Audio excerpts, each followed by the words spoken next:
Welcome to the African History Network show. It is Sunday, March 6, 2022, and we are live. Hope everybody's doing well today. I'm your host, Brother Michael Imhotep. All right, so last Sunday on our show, we talked about African students, numerous African students in Ukraine, attending medical school, college students, things like this, engineering, making claims that they were being mistreated when it came to trying to get out of Ukraine. Now, we know that Russia invaded Ukraine on Thursday, February 24th. We know today is day 11 of the Russian invasion. So far, 1.5 million people have fled Russia. Fled Ukraine. About half of them going into Poland. Okay, so if you've been watching our show, you know we've been covering this daily here on the African History Network show. And incidentally, I was covering this even before dealing with African students in Ukraine. I was talking about that even before a lot of mainstream cable news networks started talking about it. And even before the first article I saw from NBC News dealing with this was March 1st, 2022. I started talking about this February 27th. Okay, so we're going to give you an update dealing with what's going on with the African students. More of them have made it out, but still allegations of discrimination. We know the United Nations has come out and admits refugees have faced racism at Ukraine borders. But also, we got the news today that WNBA star Brittney Griner has been detained apparently for weeks in Russia, and this deals with. She's being charged with possession of drugs. Brittney Griner Star Center is detained in Russia. New York Times has a big article on this, and it's people are fearing, especially those national security experts, things like this. People who have knowledge of international politics, etc. People are fearing that she may be used in a pawn between Russia and the U.S. New York Times has a big article on this. Brittney Griner, star WNBA Center, is detained in Russia. Russian customs officials said a U.S. basketball player had vape cartridges containing hashish oil in her luggage. A Russian news agency identified the player as Brittney Griner. Okay.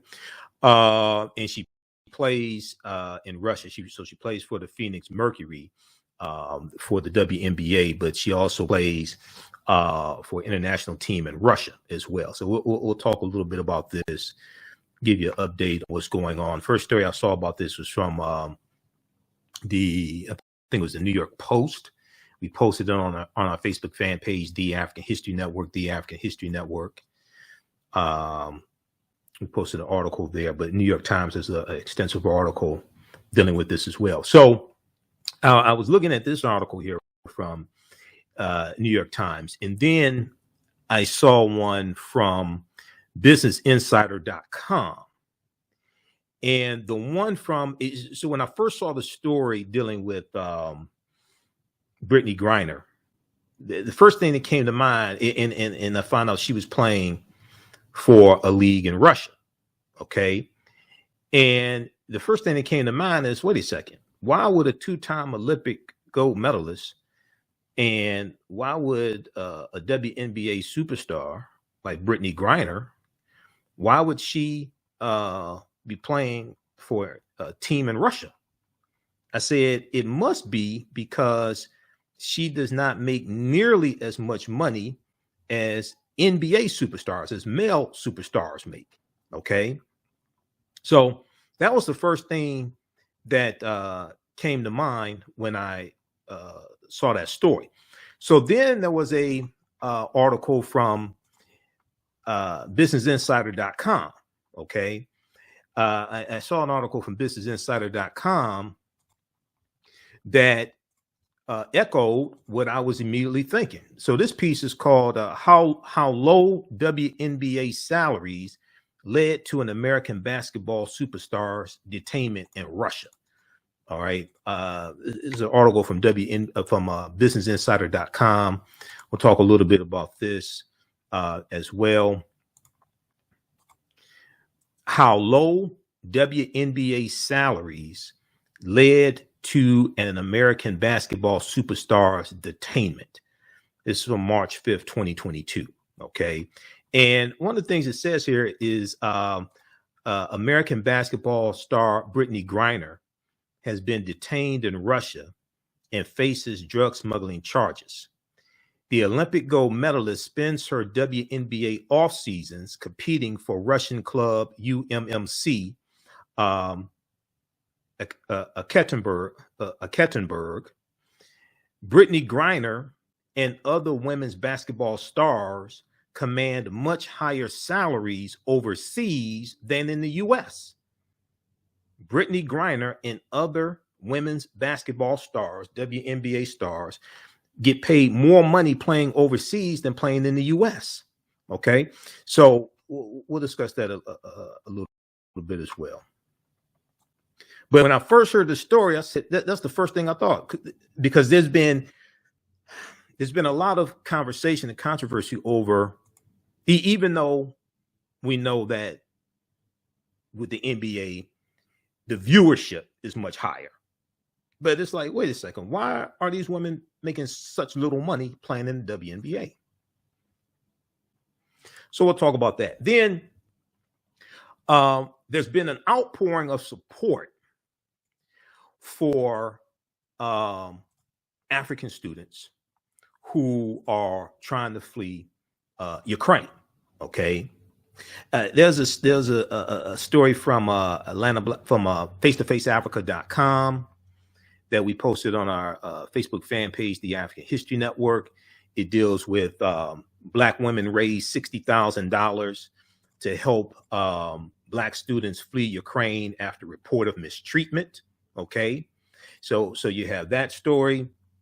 We know some of the African students have been able to make it to safety.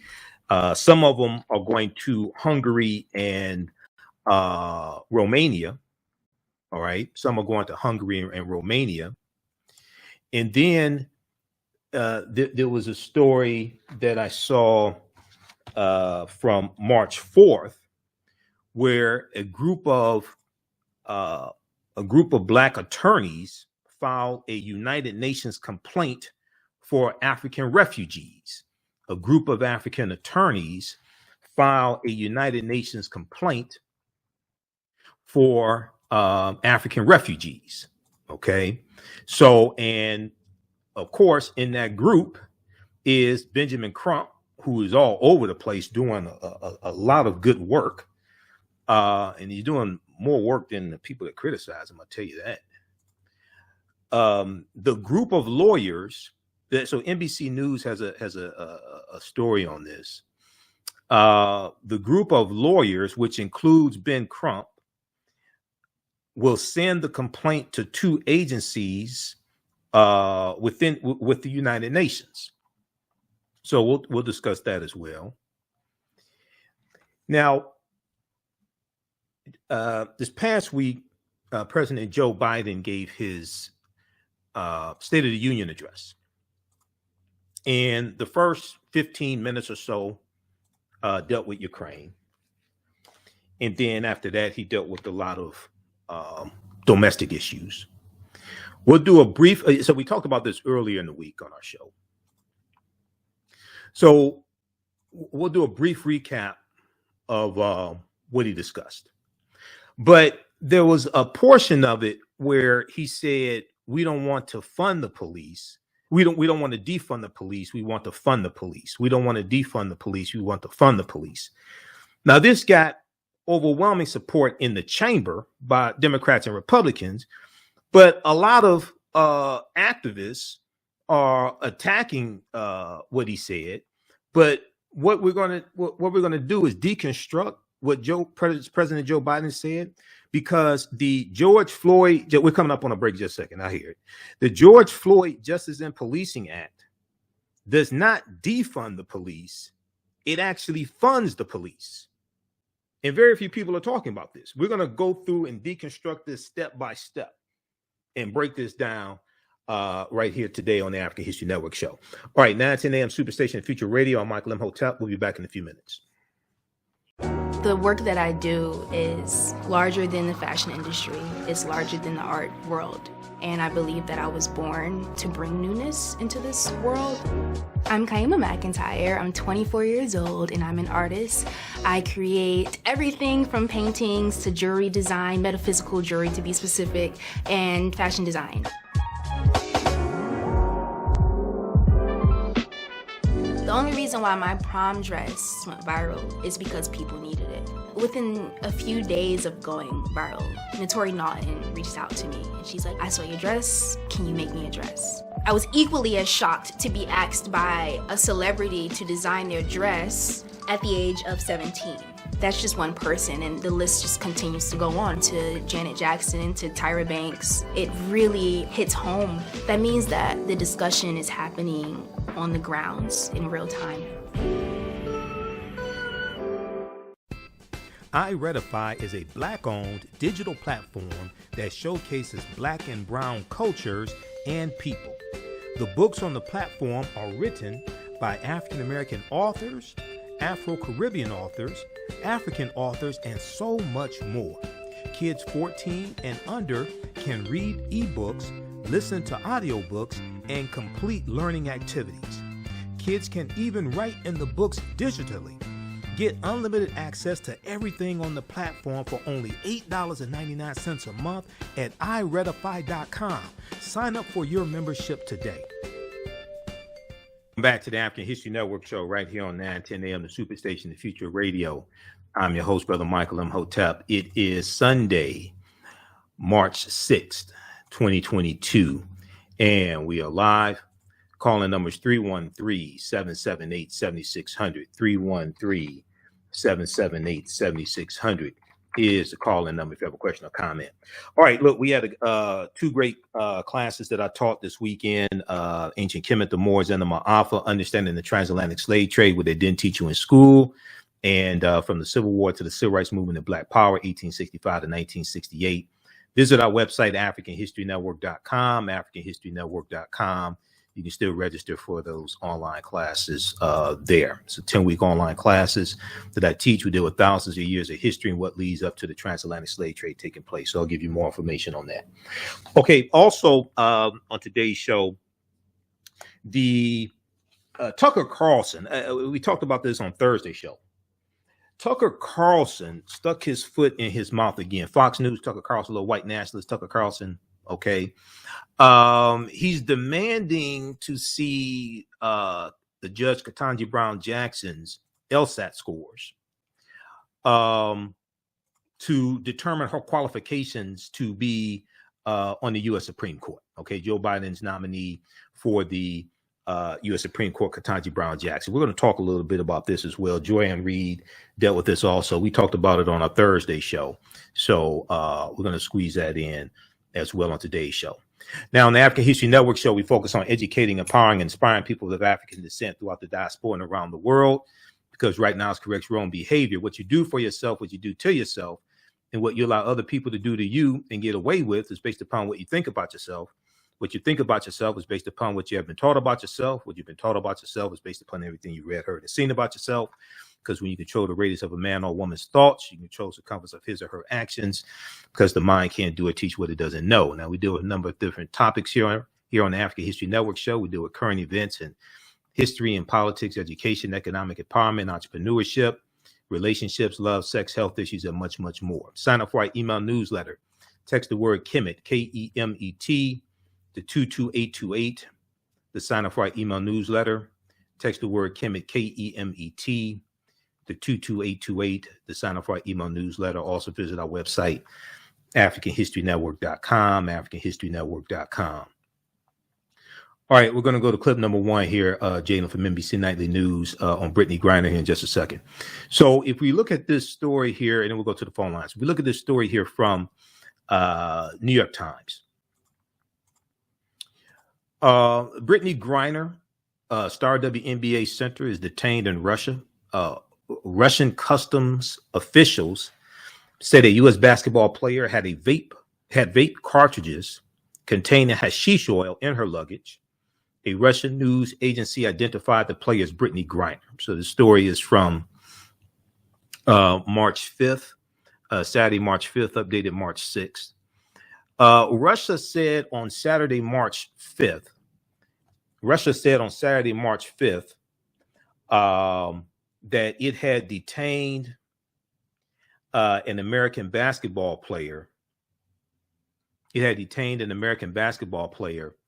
Later identified as Phoenix Mercury Center Brittney Griner, on drug charges, entangling a U.S. citizen's fate in the dangerous confrontation between Russia and the rest of Ukraine.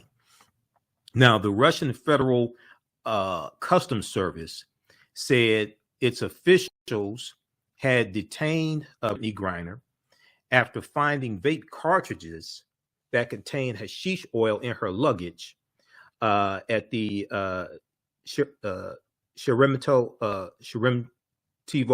airport near Moscow. And it released a video of a traveler going through airport security who appeared to be Brittney Griner. The Customs Service did not release the player's name, but the Russian news agency TASS, T-A-S-S, or TASS, citing a law enforcement source, identified the player as Brittney Griner, seven-time WNBA,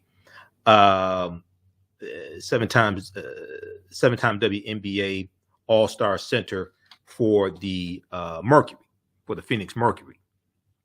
In a statement, Brittney Griner's agent, Lindsay Kagawa-Colas, did not dispute reports of her client's detention. Quote, "We are aware of the situation with Brittney Griner in Russia and are in close contact with her legal representation in Russia, her family, her teams, and the WNBA and NBA," she said.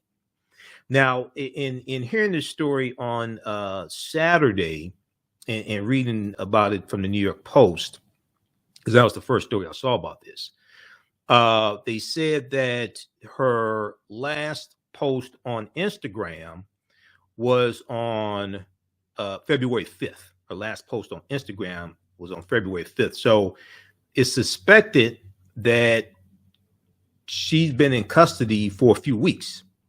Okay. Now, and we're gonna get that clip to you, Jalen. So it's suspected that she's been in custody for a few weeks here. All right.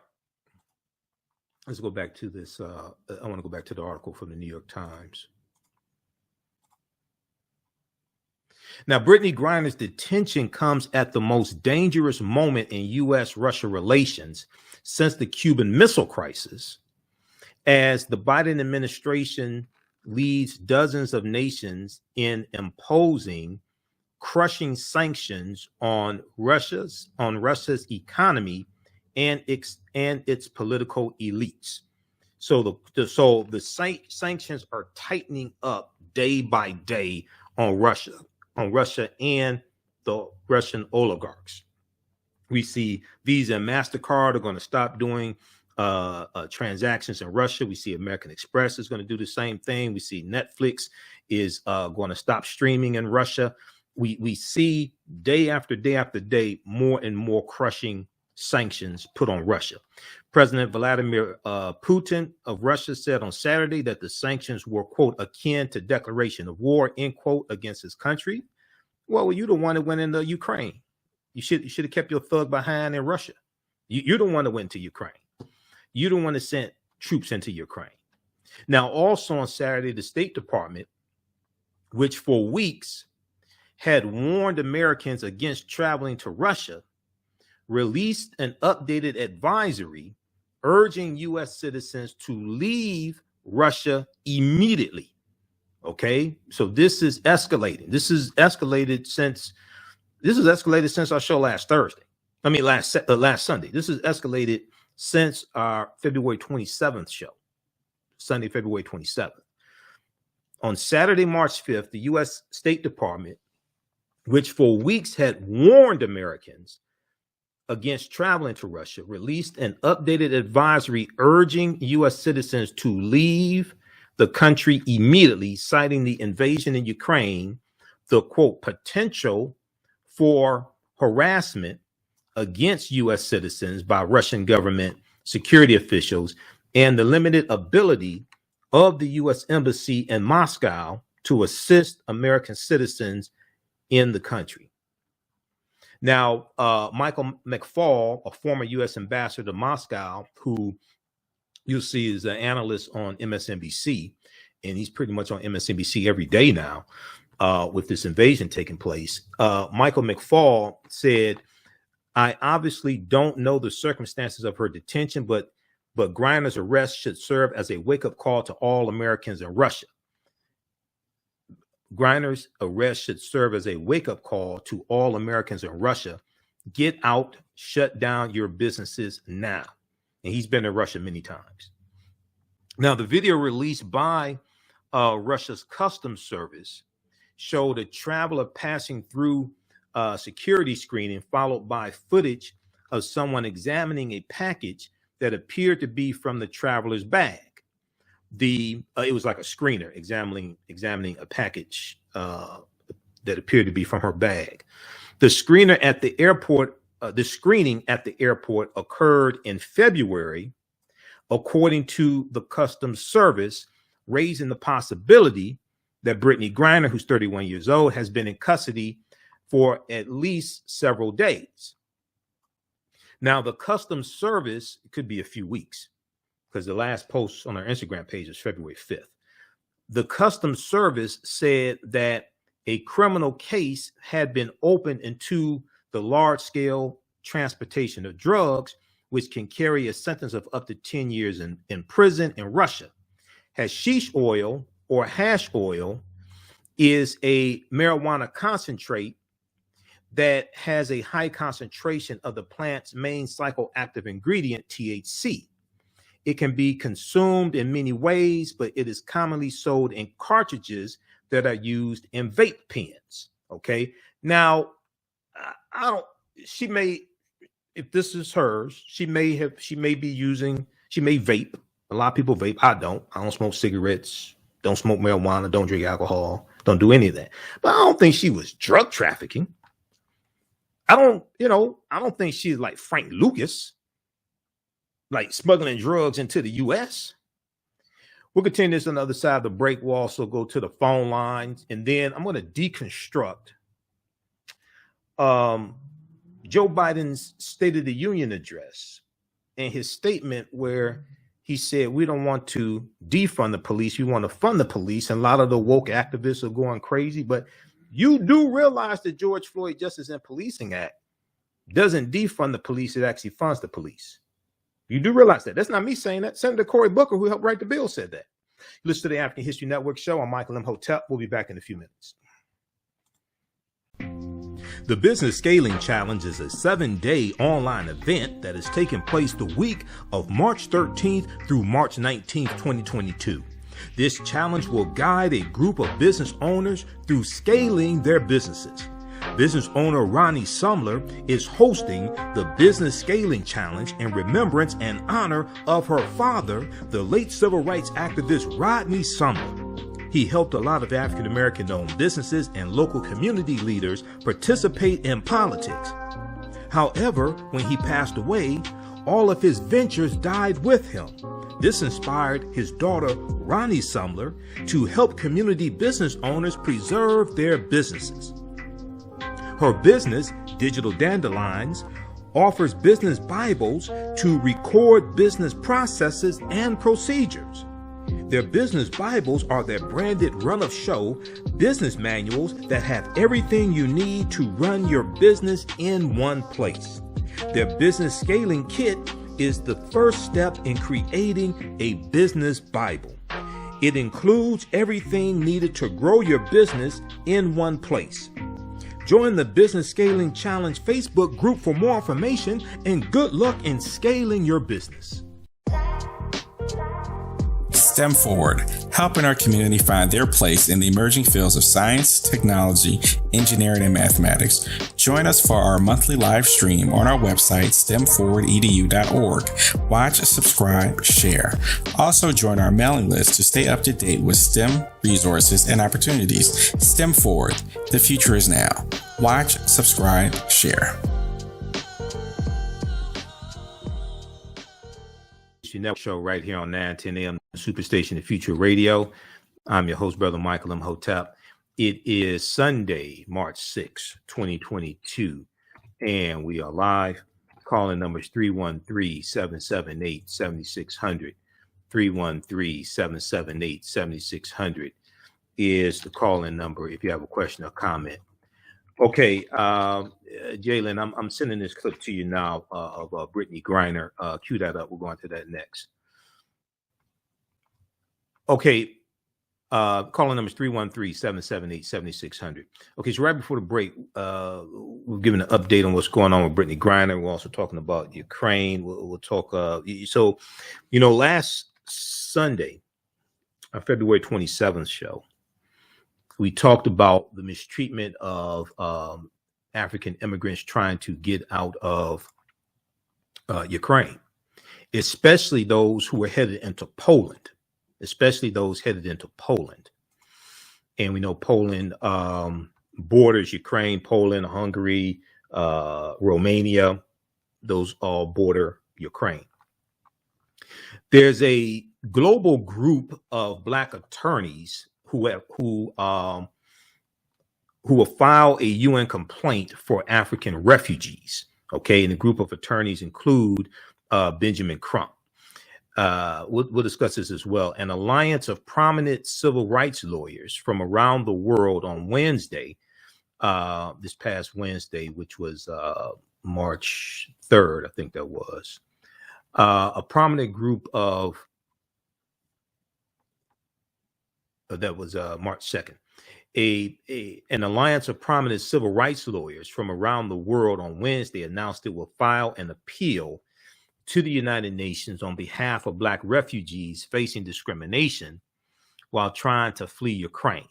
The group includes Benjamin Crump, the civil rights attorney for the families of George Floyd and Ahmaud Arbery, attorney Jasmine Rand, who represented the families of Trayvon Martin and Michael Brown, Peter Herbert, one of Britain's few non-white judges, Jamaican member of Parliament G. Anthony Hilton, British solicitor Jacqueline McKenzie, and Carlos Moore, president of the National Bar Association in the U.S. They plan to file the appeal to the Office of the United Nations High Commissioner for Human Rights, as well as the UN's Committee on the Elimination of Racial Discrimination. There's a tweet here from Benjamin Crump's law firm also. So we'll talk about this a little bit later in the show.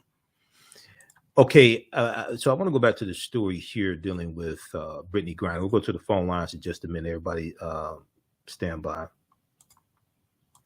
New York Times has a big article on this.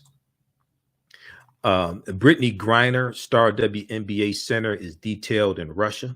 This is from March 5th, 2022.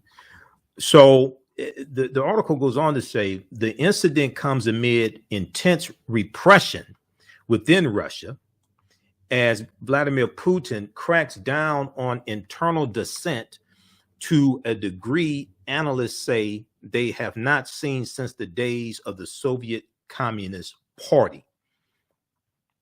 In recent years, U.S. officials have accused Russia of detaining and sentencing American citizens on trumped-up charges.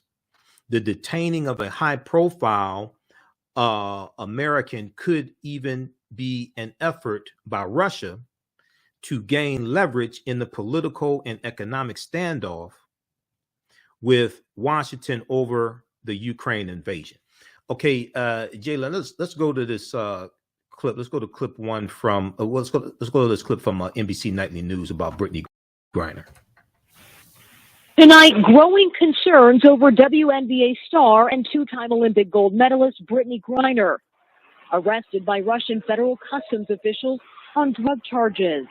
This weekend, they released a video showing a traveler believed to be Griner going through airport security, followed by a closer inspection of her suitcase.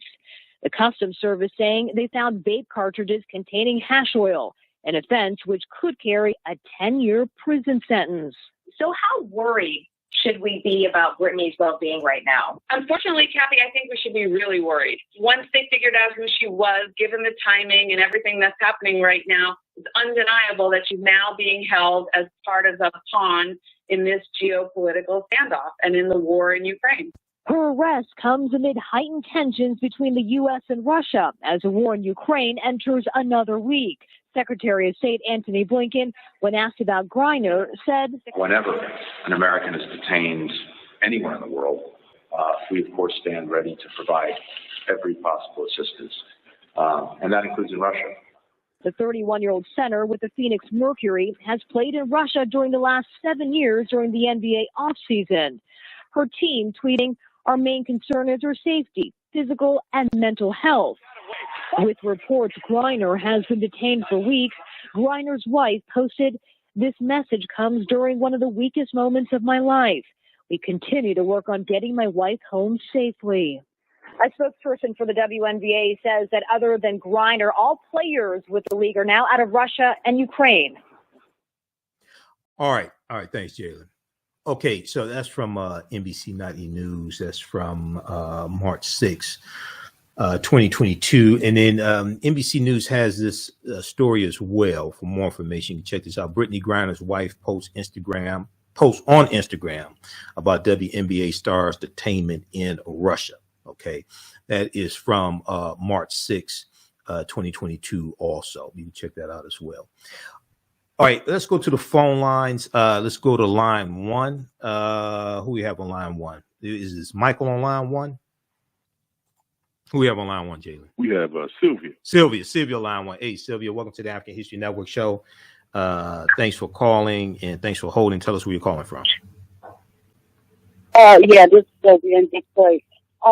My issue is who travels with cannabis, knowing that there are checkpoints, and especially going to another country with cannabis, which federally is still not so freely, legal. Well, they were vaping cartridges. Sylvia, you'd be surprised who travels. You'd be surprised who travels and gets caught. But these were vaping cartridges that had hashish oil in them. You'd be surprised who travels and gets caught. That's what's so crazy when you know you got checkpoints. And also with the students, why did the students choose to go there? Was there scholarships and affordability of something that lured them over there? A lot of students go there for the educational opportunities. They have good educational opportunities in Ukraine at affordable costs. There was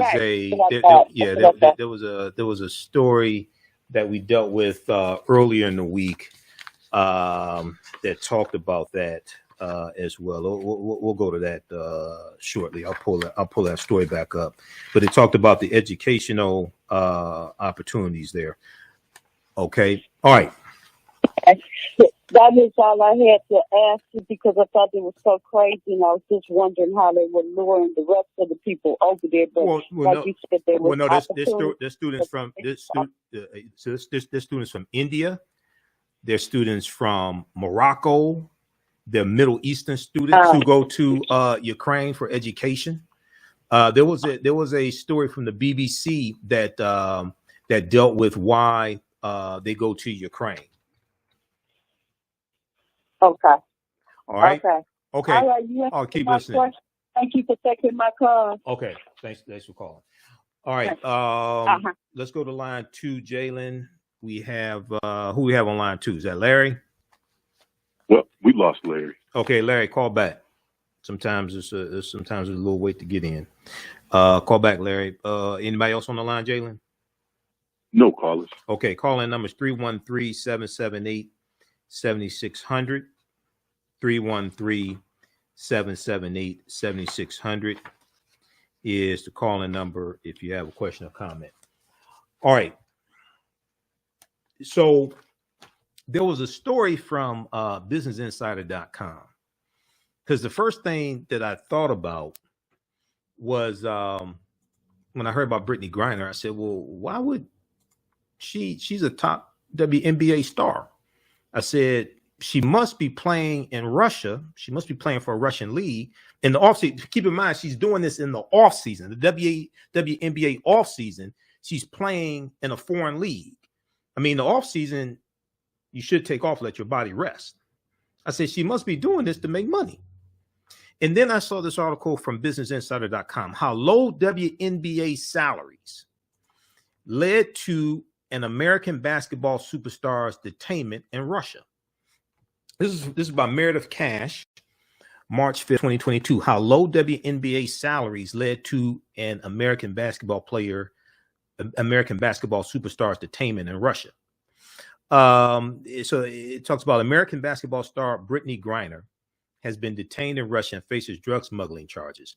The Olympic gold medalist spends her WNBA off seasons competing for Russian club UMMC.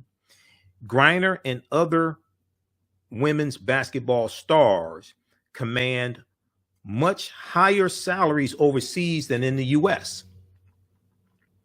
Seven-time WNBA All-Star and two-time Olympic gold medalist Brittney Griner was arrested at a Moscow airport in February for possession of vape cartridges filled with cannabis oil, hashish oil. The 6'9" Phoenix Mercury superstar now faces up to 10 years in a Russian prison for, quote, large-scale transportation of drugs. What Russians are saying is large-scale transportation of drugs, according to the New York Times. Now, Griner has already been detained in the country for 3 weeks, according to a fellow WNBA player, and given escalating tensions between the United States and Putin's regime, could spend an extended period of time in Russian custody. The horrifying situation has shaken the American sports landscape. Like many other women's basketball players, Griner spends her WNBA offseason competing overseas. Since 2014, Brittney Griner has suited up for the Russian powerhouse UMMC Ekaterinburg, alongside a rotating group of fellow WNBA superstars, including Breanna Stewart, Jonquel Jones, Allie Quigley, Courtney Vandersloot, and Emma Messman. Okay, we'll continue this on the other side of the break. Listen to the African History Network show. I'm Michael Imhotep. 313-778-7600 is the call-in number. We'll be back in a few minutes. Mental health and well-being have long been a taboo subject in the so-called African-American community. So I enlisted the help of mental health experts, thought leaders, and activists to help kill the ghost of Willie Lynch and heal from post-traumatic slave syndrome. We experience trauma a lot of times on a subconscious level. So sometimes something happens to us and we know that it's traumatizing, but we don't really recognize the extent of the trauma. Come and travel with me to a time long ago and place far away. You will experience high adventure and excitement. You are fighting alongside an ancient army in fierce battle. Feel the exhilaration of struggle and final conquest. My name is Menenkere, and I am both a prince and a priest in one of the most advanced civilizations humans have ever produced. I want you to ride with me in my chariot as I slay the barbarians who have come to invade my land. I invite you to sit at the conference table with the great Pharaoh Taharka and his ministers as they plan intrigue and use subterfuge to outmaneuver and defeat the enemy. Come back with me to the land of your ancestors, to the beautiful land of Kemet. So open the pages of this book and begin the adventure. Find out what happens in the book Menenchare Battles the Assyrians in the Nile Valley from author Makari Jones. Get your copy today at Amazon.com. Right here on 910 AM Superstation Future Radio. I'm your host, Brother Michael Imhotep. It is Sunday, March 6th, 2022, and we are live. All right, Jalen, I'm about to send you this other clip here dealing with Ukraine, because we're gonna go to that also. We're gonna go back to I want to go back to this article dealing with I want to go back to this article dealing from BusinessInsider.com, dealing with the low pay of WNBA players. Okay, dealing with the low pay of WNBA players. All right, cue that clip. I just sent you a clip from NBC News dealing with Ukraine, Jalen. So cue that up, please. All right, so as I said before the break, when I first heard this story about Brittney Griner playing for a team in Russia during the WNBA offseason, first thing I thought is, okay, because of the low pay in the WNBA, she's doing this to make money. All of these players, so this piece said that, like many other women's basketball players, Brittney Griner spends her WNBA offseason competing overseas. Since 2014, she's played for the Russian powerhouse UMMC, along with other WNBA superstars. Now, all of these players command significantly higher salaries abroad, overseas, than they can possibly earn in the U.S. This year, Brittney Griner is set to take home a league maximum of $227,900 annual salary from the Phoenix Mercury. But only in recent years has her payday climbed into the six-figure range, playing in the WNBA. I mean, how much the amount of money they get paid in the WNBA is criminally low. Okay, she's in the WNBA. Okay, she makes a league maximum of $227,900. But only in recent years has her payday climbed into the six-figure range. She reportedly earns $1 million per season with the Russian UMMC team, per the Arizona Republic's Jet Matcliffe. So she gets paid almost five times. Well, it's a little more than 4 times as much playing overseas than she does in the WNBA. Even under ordinary circumstances, this 2-season per year lifestyle is far from ideal.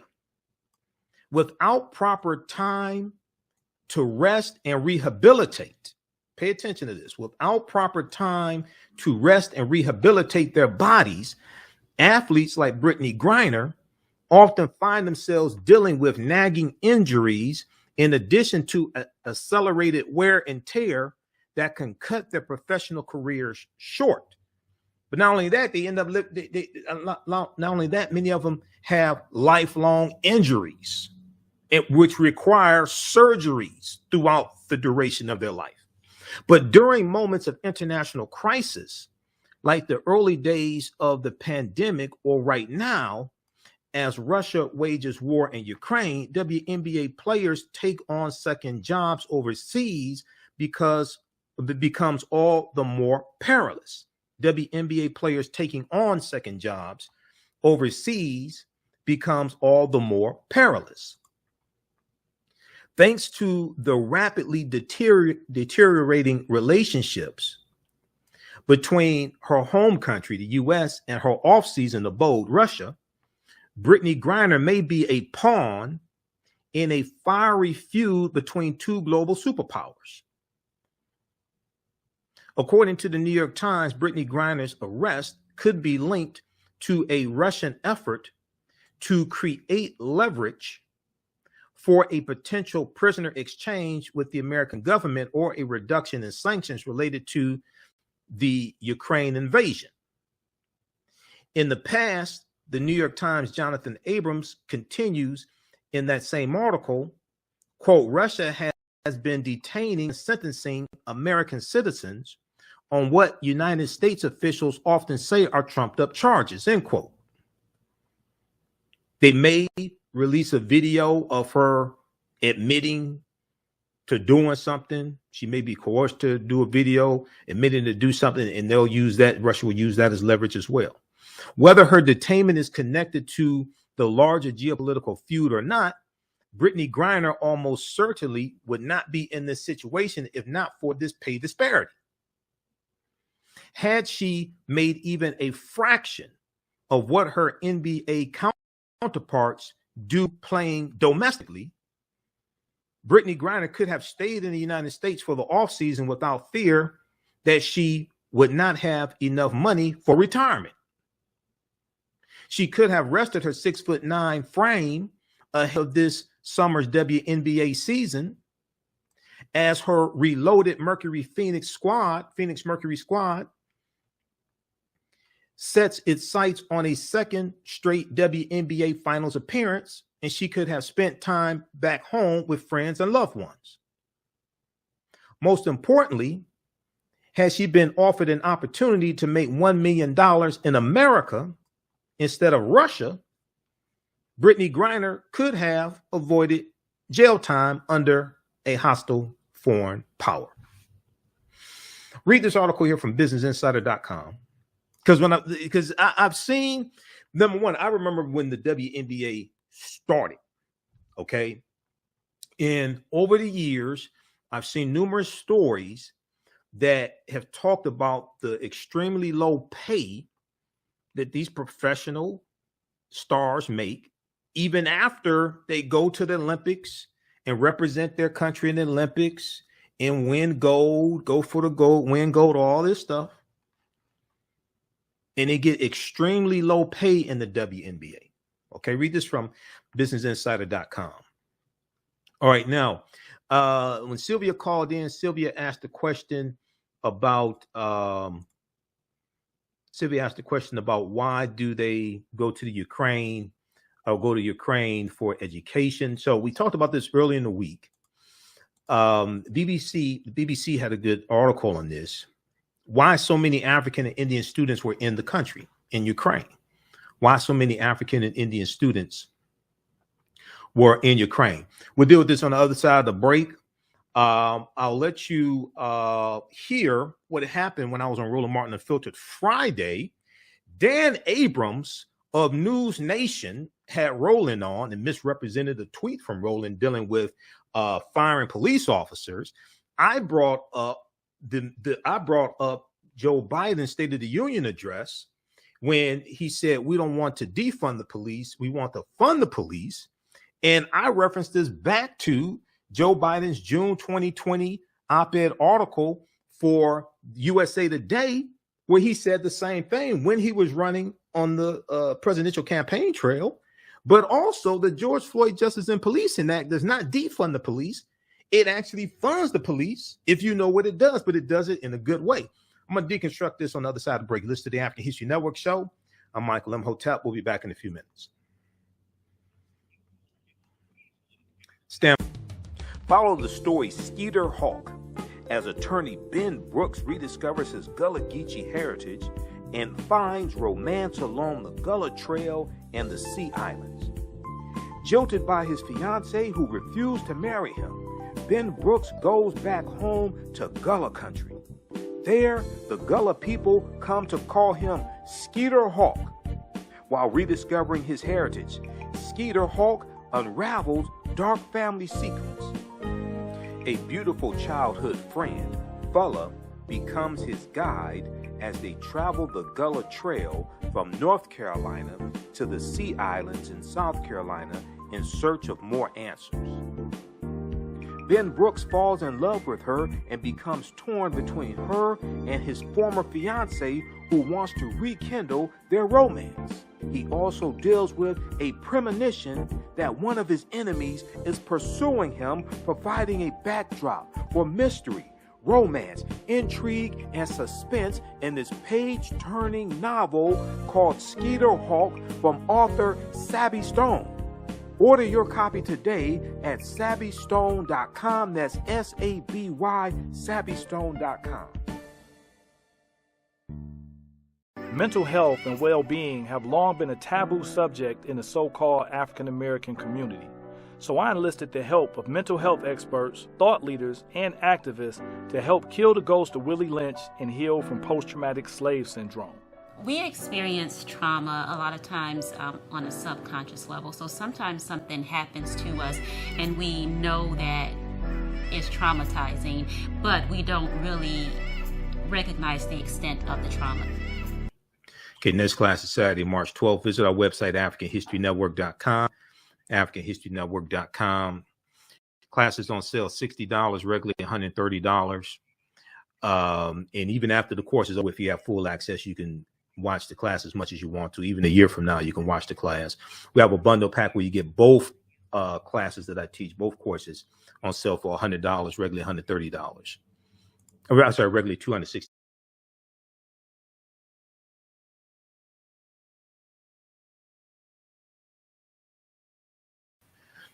Okay, so those watching on Facebook and YouTube, let me know if the signal is coming through now.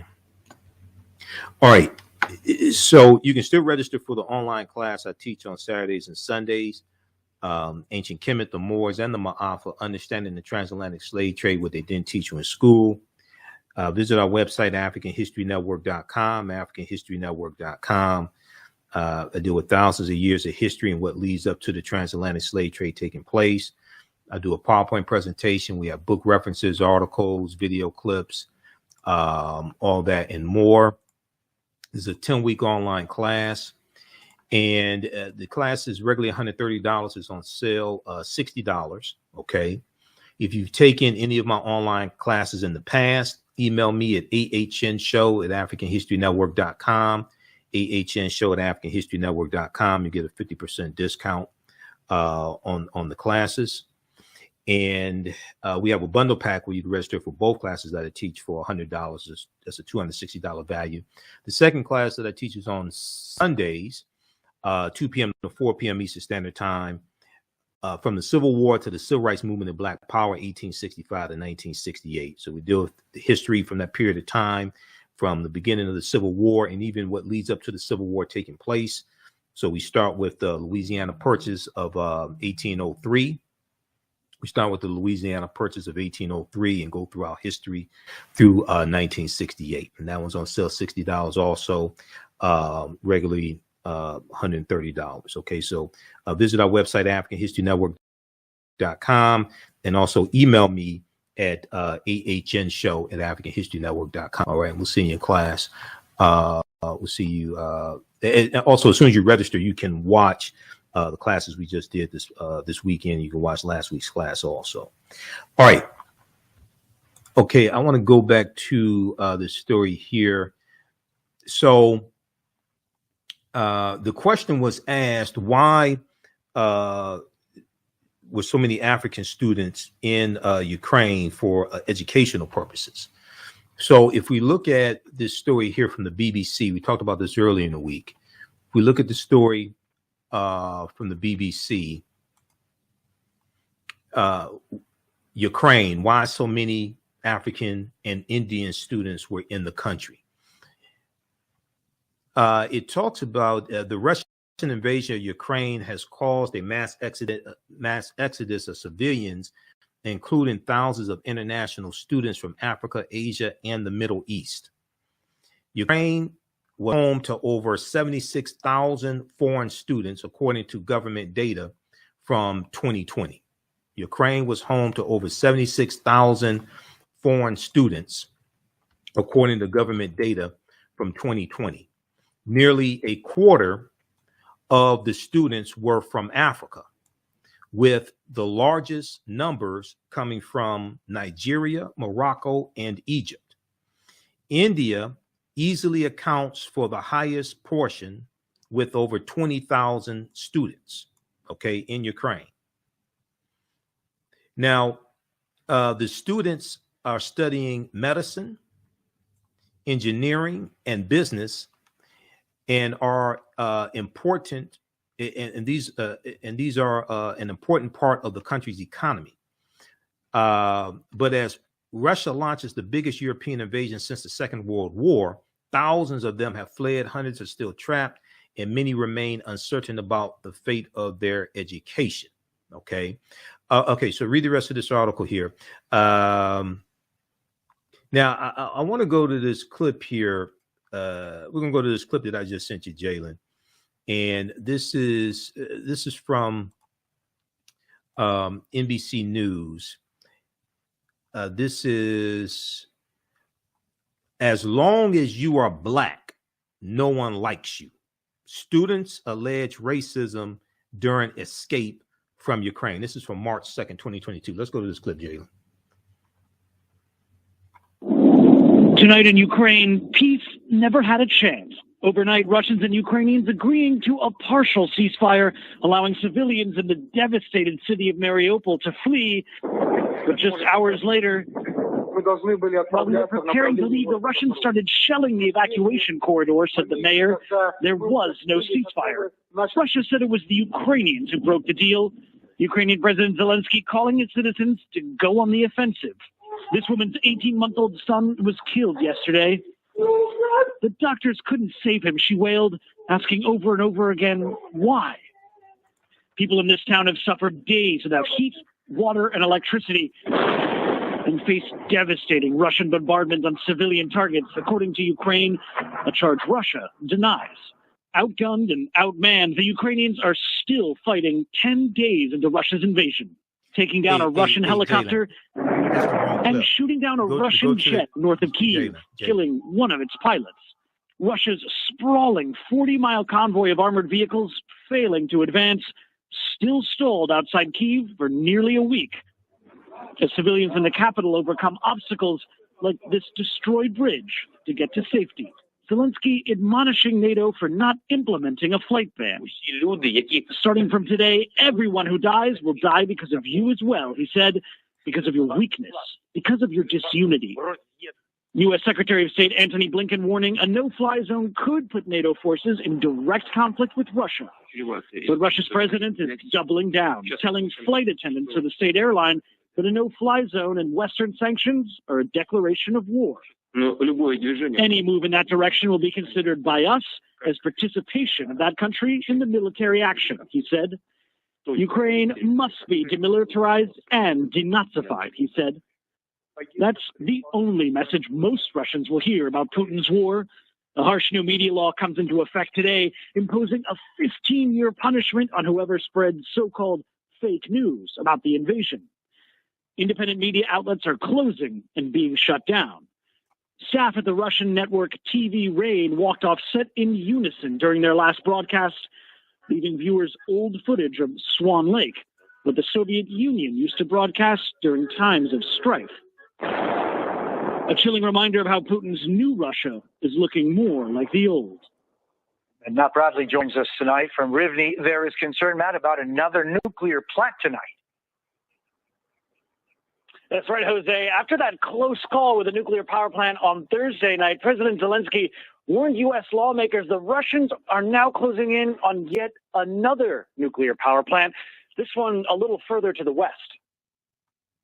Okay, so that was the clip that I wanted, Jalen, is that's dealing with the 10th day of the invasion that you just played. Go to the one that says, as long as you are Black, from NBC Nightly News. Okay, so that was that clip was from Saturday, March 5th, 2022. That's dealing with the 10th day of the Russian invasion. We know the day is the 11th day.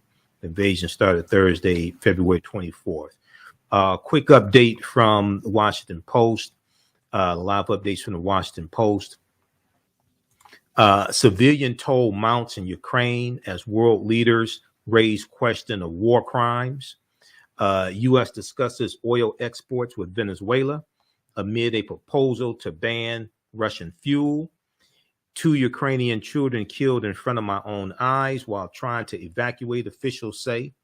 More than 4,500 anti-war protesters arrested in one day in Russia, group says. We know about 1.6 million, 1.5, 1.6 million people have fled Ukraine now, about half of them going to Poland. U.S. officials have seen credible reports of intentional Russian attacks on civilians and are documenting actions that could constitute a war crime, U.S. Secretary of State Anthony Blinken said Sunday. Quote, we've seen very credible reports of deliberate attacks on civilians, which would constitute a war crime, Blinken said on CNN's State of the Union. We've seen very credible reports about the use of certain weapons. Okay, about the use of certain weapons. Now, a total of 364 civilians have been killed and 759 injured since fighting began on February 24th, according to the United Nations Human Rights Office. Speaking on a day known as Forgiveness Day to Orthodox Christians, Ukrainian President Volodymyr Zelensky declared in a video message, "We won't forgive," quote unquote, "We won't forgive." Okay, do we have the clip queued up, Jalen?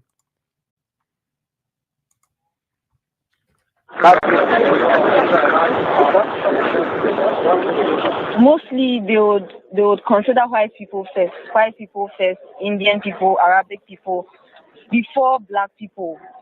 As long as you're black, no one likes you. I remember they punched a certain black guy, a policeman in Ukraine, punched a certain black guy for nothing. He was shot for nothing. Yes. So like I said earlier on, they consider white people before considering black people. Yes. And after that, we went to the train station, and they will not let us in. And when they did let us in, they were like, "You have to give us money because this is not for free for you because you're foreign. This is not free for you. You have to pay for it." Maybe it's like for war. Maybe people will start feeling stressed. They want their people to get first. Of course, everyone wants the people to be saved, so they had to express that in a way.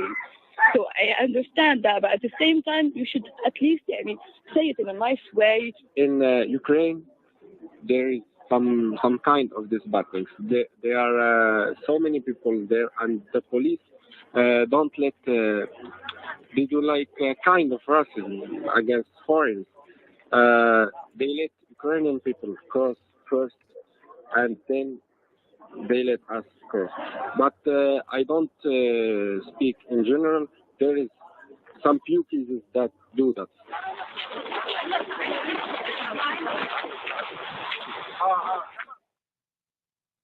All right. So that was from March 2nd, 2022, NBC News. Check out the article from NBC News. Black immigrants choose Ukraine for quality of life, education. War leaves them fearful. Black immigrants choose Ukraine for quality of life, education. War leaves them fearful. Thousands of African and Black people have made Ukraine their home and report rarely dealing with racism. The humanitarian crisis, however, has called their lives into question. And they have the clip that we just played also. They interviewed the sister there. So read this article here from NBC News. Okay. So I want to go to okay, so we did the update on what's going on in Ukraine. Now, Face to Face Africa has a good article. And also this is Ghana's Independence Day also, March 6, 1957. Okay, when Kwame Nkrumah declared their independence. So happy Independence Day to Ghana. Black women raised $60,000 to help Black students flee Ukraine after reports of mistreatment. So this is a good article and something good people are doing. And there's a lot of good that people are doing. Everything from the attorneys filing the appeal with the United Nations to support for Africans trying to get out of Ukraine, etc. So this is from March 4th, 2022 from face-to-faceafrica.com. 3 Black women have raised more than $60,000 to help Black students flee Ukraine as Russia continues to attack the European country. Patricia Daly, who's 29 years old. She's a 29-year-old barrister in London. And her friend, 40-year-old social worker, Takunbu Koiki, got to know via Twitter the story of a young Black student who was documenting her difficult journey to escape Ukraine. The young woman, Corinne Sky, who we've talked about here on the show before, was studying in the eastern city of Dnipro in Russia when invaded by Ukraine February 24th, according to Sky News. Daly and Koiki later contacted Corinne Sky, who has since fled to Romania. The three women started a campaign to help other Black students leave Ukraine amid the chaos. We'll continue this on the other side of the break. You listen to the African History Network show. I'm Michael Imhotep. We'll be back in a few minutes. Welcome back to the African History Network. Welcome back to the African History Network show right here on 910 AM Superstation and Future Radio. I'm your host, Brother Michael Imhotep. It is Sunday, March 6, 2022. And we are live. Calling numbers 313-778-7600. 313-778-7600 is the calling number if you have a question or comment. Okay, so right before the break, we were talking about this great story of Black women who raised $60,000 to help Black students free Ukraine after reports of mistreatment. This is from March 4, 2022, from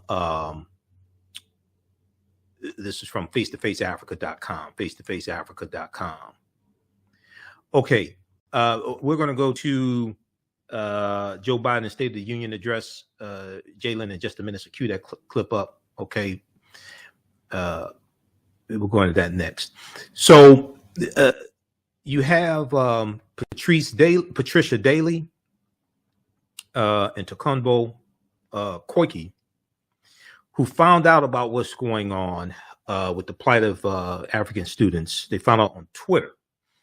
And they found out about Corinne Sky, 26 years old, who's fleeing Ukraine. We talked about Corinne here on the show. Corinne safely made it to Romania. The three women started a campaign to help other Black students leave Ukraine amid the chaos. So the women told Sky News that they had helped more than 500 Black students to flee Ukraine through, quote, funding transport costs like arranging taxis and other emergency needs. Funding transport costs like arranging taxis and other emergency needs. What has been worrying since last week is the number of African students stranded in Ukraine. Apart from many Africans traveling to Ukraine to work, there are those who go there to study thanks to the European country's affordable tuition fees and its ties with Africa. Currently, Morocco, Nigeria, and Egypt are the African countries with the most students in Ukraine, with Morocco having about 8,000 students and Nigeria with 4,000 students. Okay. Now, many have since been concerned about their safety. This week, African students and families trapped in Ukraine said they were blocked from boarding trains or crossing borders to neighboring countries. Nigerian students and other Africans in Ukraine spoke on Twitter about their plight while creating chats on Telegram and WhatsApp, the WhatsApp app, where they shared videos that appear to show Africans being blocked from fleeing the country. Okay, so check out the rest of this article here. This is a great story of what they're doing. Black women raised $60,000 to help Black students flee Ukraine after reports of mistreatment. This is by Mildred Europa Taylor, March 4th, 2022, for face-to-faceafrica.com. All right. So this past week, Joe Biden did his State of the Union address.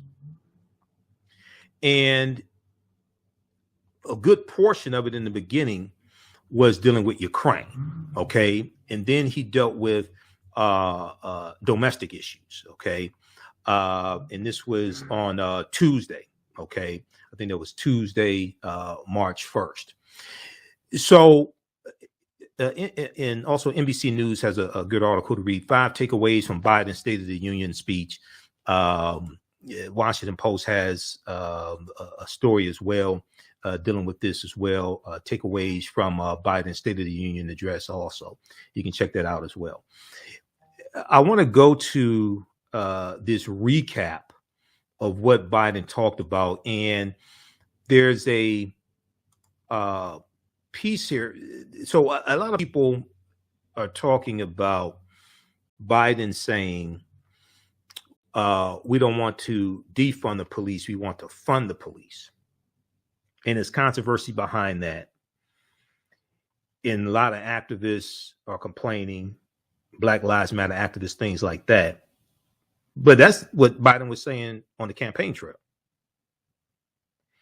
And many of these same people are advocating for the George Floyd Justice and Policing Act. But the George Floyd Justice and Policing Act does not defund the police. It actually funds the police, but it does it in a responsible way. Now, I talked about this a little bit on Roland Martin Unfiltered when I was on Friday, March 4th. But due to time constraints, I didn't get a chance to get deep into it like I want to. So we're going to deconstruct this here right now. Let's go to this clip, Jalen. My fellow Americans, last year, COVID-19 kept us apart. This year, we're finally together again. Tonight,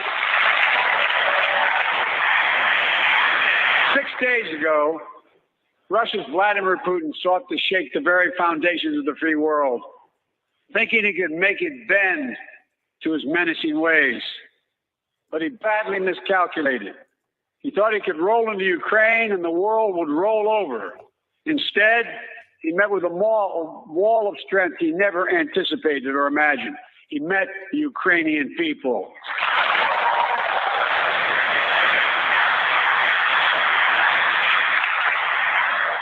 For more than 2 years, COVID has impacted every decision in our lives and the life of this nation. And I know you're tired, frustrated, and exhausted.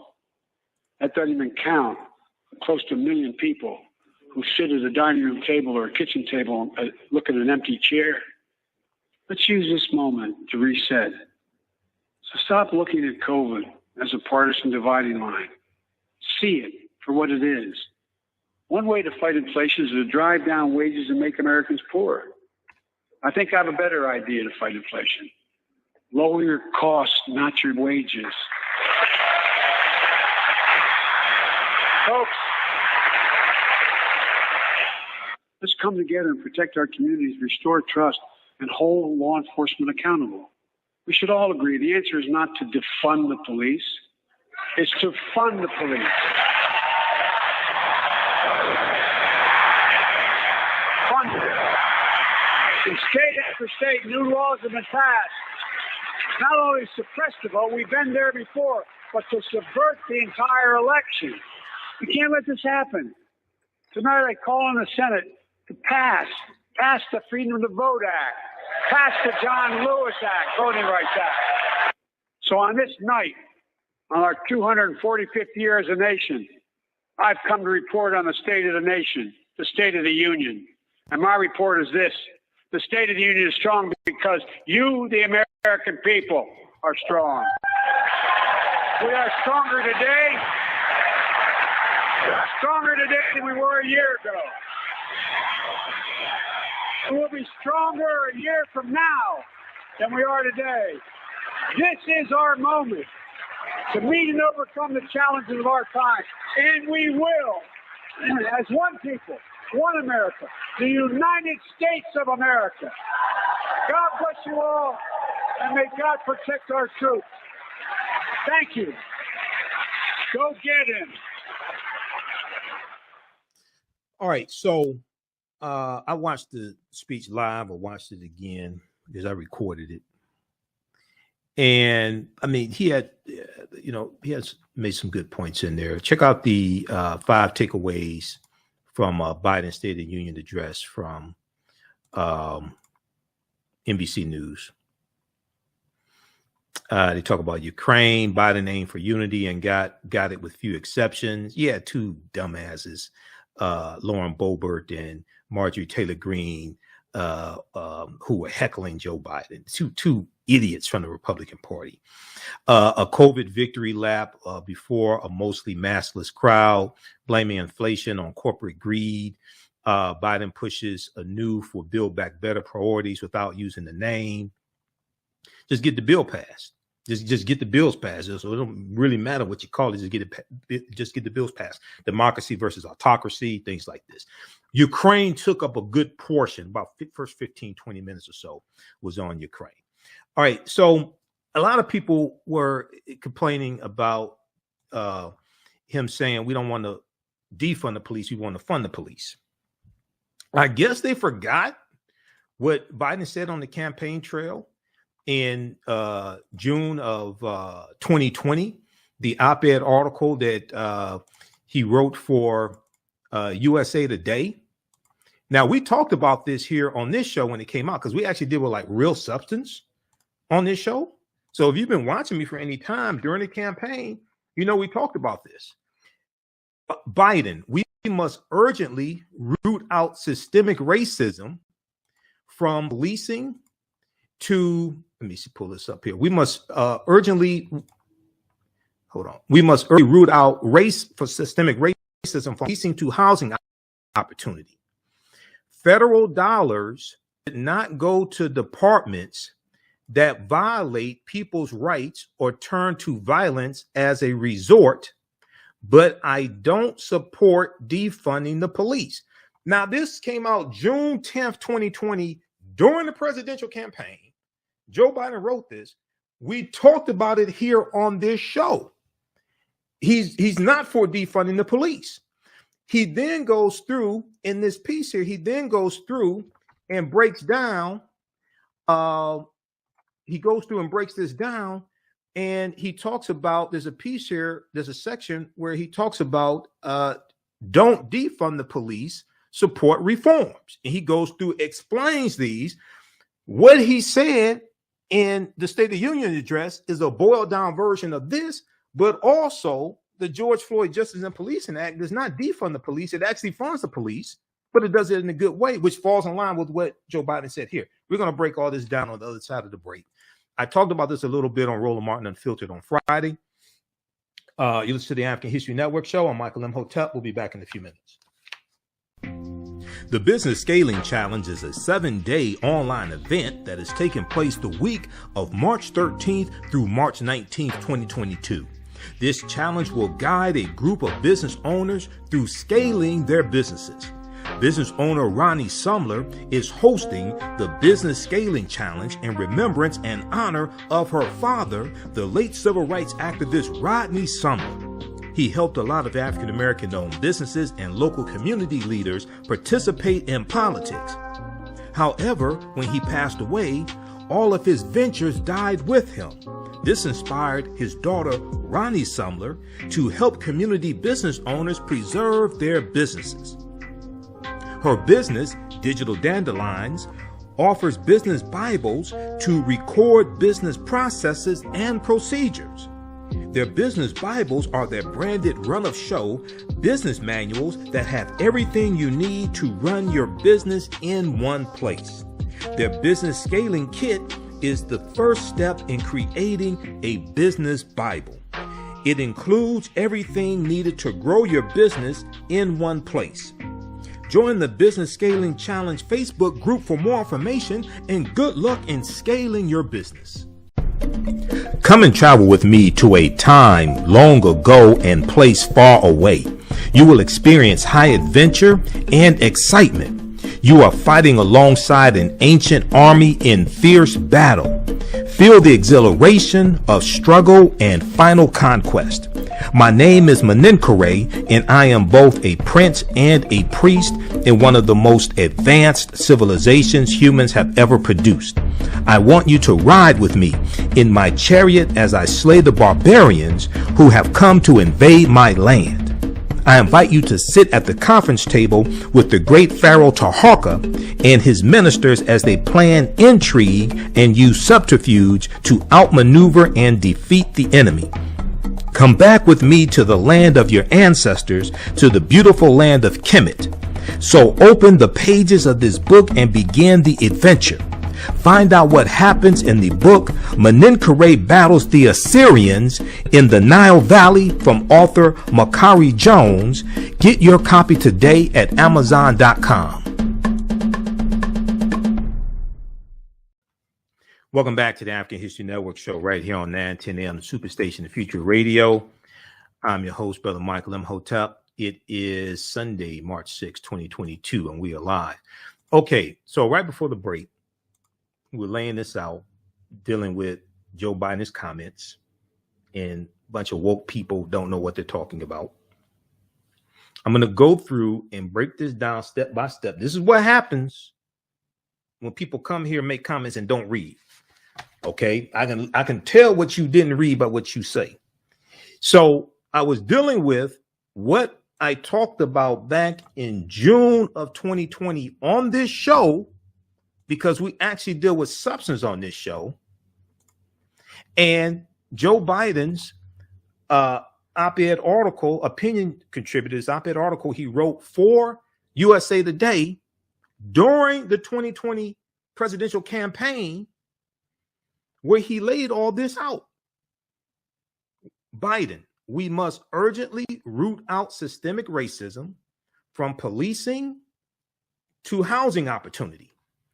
Federal dollars should not go to departments that violate people's rights or turn to violence as a first resort. But I don't support defunding the police. Now, this is what he said then. I broke this down on the show when this came out June 10th, 2020. I said he's absolutely correct. And he goes through and lays all this stuff out. I need to close this video. He goes through and lays all this out. And hold on just a second. So in the article, he starts out, and anything could happen. Hold on. Only Okay, so in the article, he starts out dealing with undoing systemic economic racism. He talks about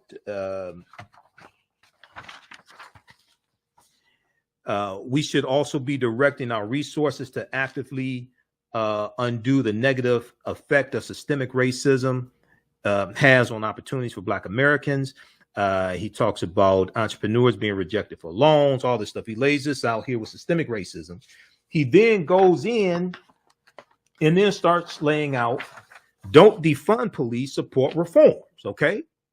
So I'm going to bring this back up again here because they had an ad playing and I'm trying to close this out here. All right. So let's try this again. I hate all these ads that pop up. All right. USA Today. We're going to go to the clip from Roland Martin Unfiltered here in just a second, Jalen.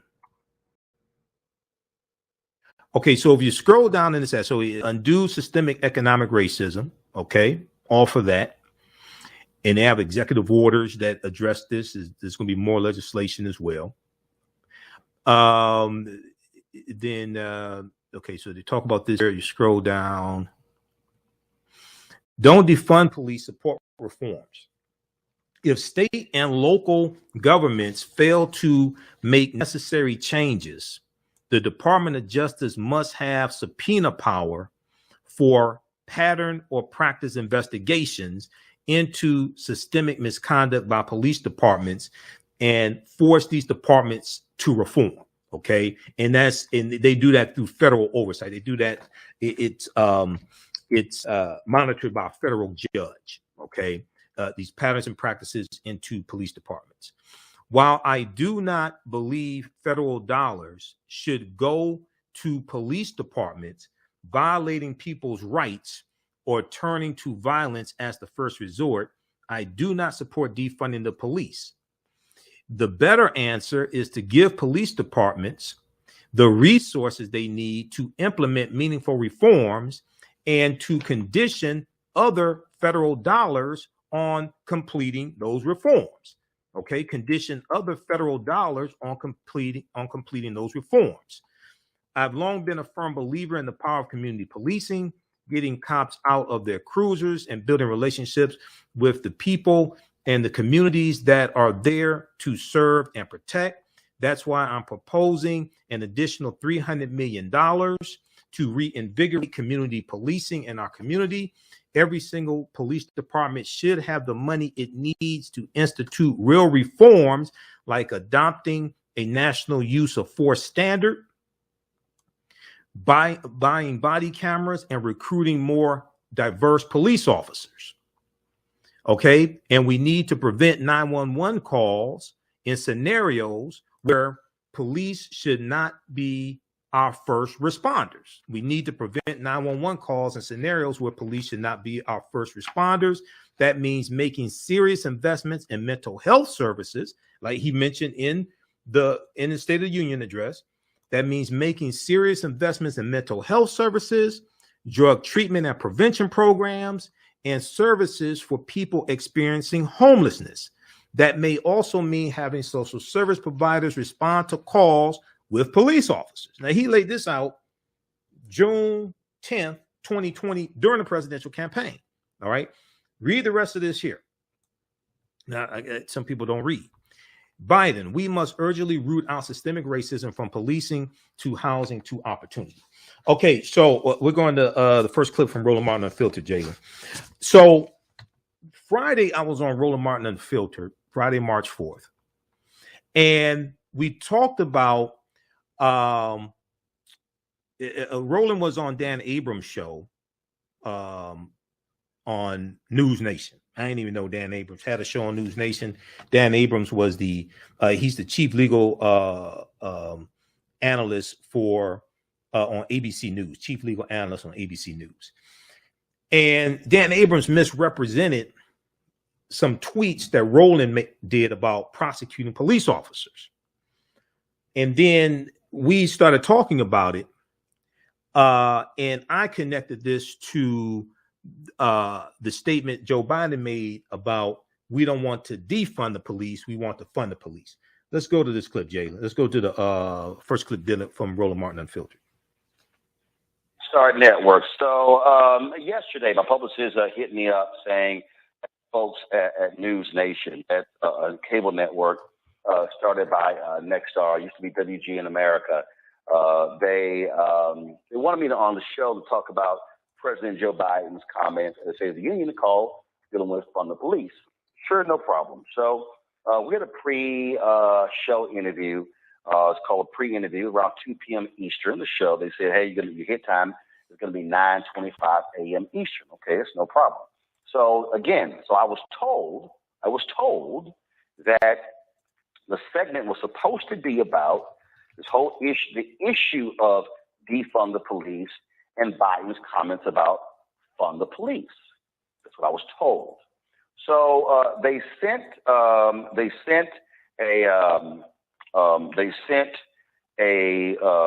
remote truck to my home, and in fact, if y'all go to my Instagram page, you'll actually see that particular video where I did the show. So fine, no sweat. That's what we did. So then, right before we go live, like right before, they said something to the effect of, "We're going to refer to you as being an ardent supporter of defund the police." I said, well, that's not really how you can classify me. I wouldn't call myself an ardent supporter of defund the police. I said, I've interviewed many other people in the movement. I can speak to their position. I can speak to why people have that particular point. And they were like, so, y'all, we were like seconds away from going live. Now, mind you, 7 hours had gone by. 7 hours had gone by, and nothing had been said to me about this. And so, okay, and I said, well, look, y'all gonna call me whatever y'all want. That's fine. We're doing the segment. So we go to the segment, and this is how it opens. Look, you've heard me say it on the show time and again. Bad cops should and need to be held accountable. If you want to advocate for certain reforms, I'm all ears. But defunding the police is a nonsensical idea that can't and shouldn't and thankfully won't happen in this country. Joining me now is Roland Martin. He's the host of the talk show Roland Martin Unfiltered. He's covered the movement extensively. Roland and I have grown up in this business together. Roland, it is good to see you. So, Roland, what happened? I've seen that you have been tweeting out all cops should be fired, all cops should be prosecuted for murder. What's happening with you? Freeze. Freeze. So I'm sitting there, come to me.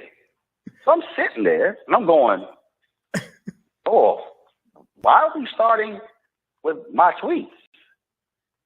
Now, mind y'all, I was sitting there, and there was not a monitor in front of me. So I could not see the tweets. And so I'm sort of like, what the hell? So, look, y'all, this ain't my first rodeo, okay? I'm a pro at this. I know how to segue, how to stick and move. And so I went right into the conversation. Okay, we'll pick this up on the other side of the break. This is the African History Network show right here on 910 AM, the Superstation of Future Radio.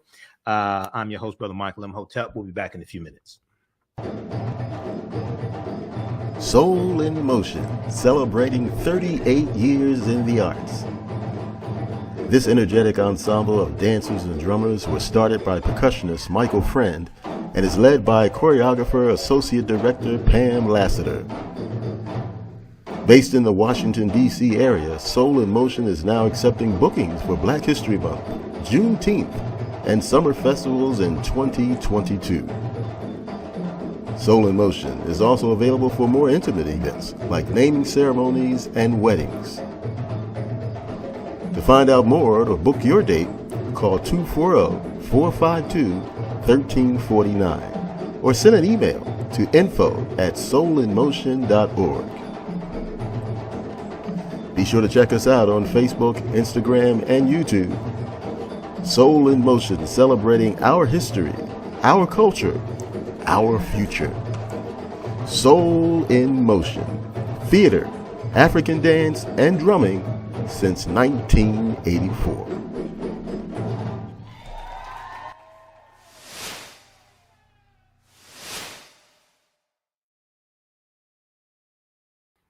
Welcome back to the African History Network show right here on 910 AM, the Superstation of Future Radio. I'm your host, Brother Michael Imhotep. Okay, so I want to go back to this clip here. This is from Roland Martin Unfiltered, Friday, March 4th, 2022. And I was a panelist. I'm a panelist each Friday on Roland Martin Unfiltered. He was talking about the segment when he was on Dan Abrams' show on News Nation. Nobody watches Dan Abrams' show on News Nation. Let's go back to this clip, Jalen.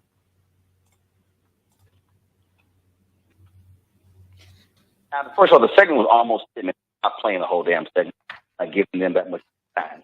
But I did circle back to the tweets because it needs to be addressed. Press play.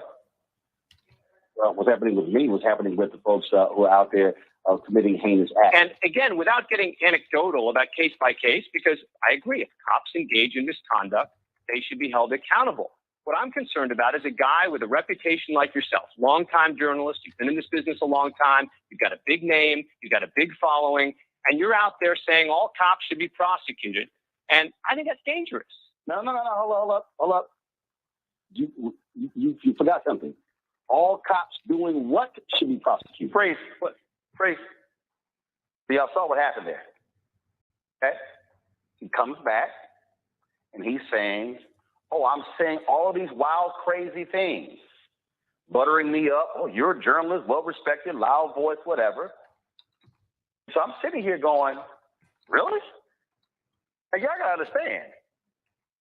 I've tweeted, oh, my God, I can't tell you how many tweets I've sent out.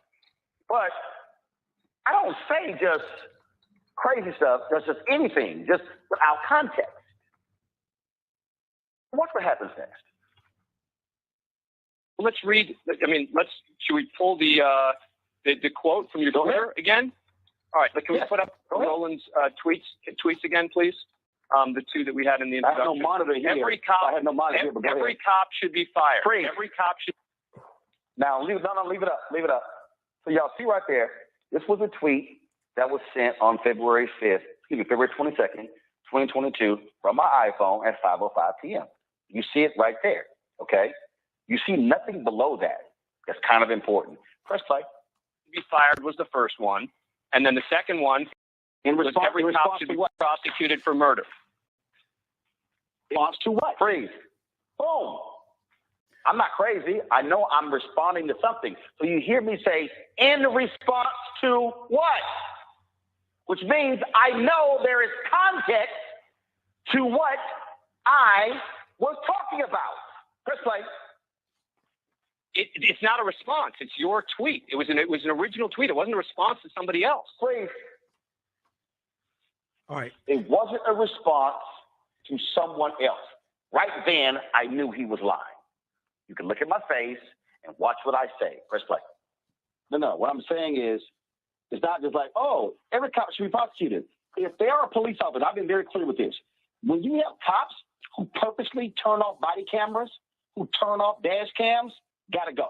If you have cops who lie on police reports and we know after the fact that what they said was wrong, gotta go. But again, all right, pause it right there, Jalen. I don't want to see accountability for. Pause right there. Let's go to the second clip from Roland Martin and Filter. It should say Michael Imhotep. Let's go to that second clip because he comes to me. I'm on the panel. Let's go to that second clip.